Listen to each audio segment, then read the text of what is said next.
வணக்கம். தர்பூசணி பழத்தில் நம்ம ஜூஸ் போடுறது பார்க்க போகிறோம்.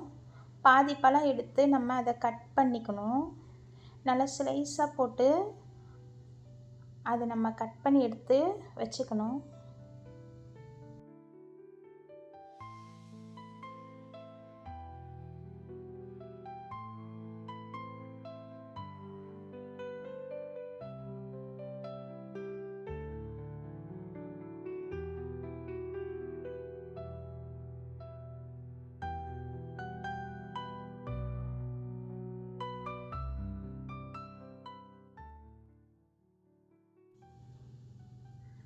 மிக்ஸி ஜாரில் போட்டு நம்ம ஜூஸ் போட போகிறோம். இதுக்கு சர்க்கரையெல்லாம் போட வேணாம்.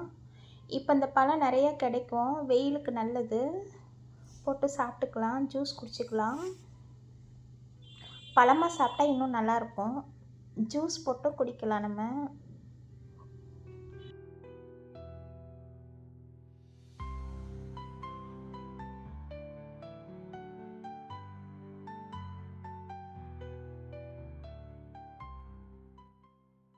மிக்சியில் அரைச்சி நம்ம ஜூஸ் ரெடி ஆகிடும். இது ரொம்ப ஈஸி, நம்ம செய்கிறதுக்கும் குடிக்கிறதுக்கும் நல்லாயிருக்கும். பிள்ளைங்களுக்கு செஞ்சு கொடுக்கலாம்.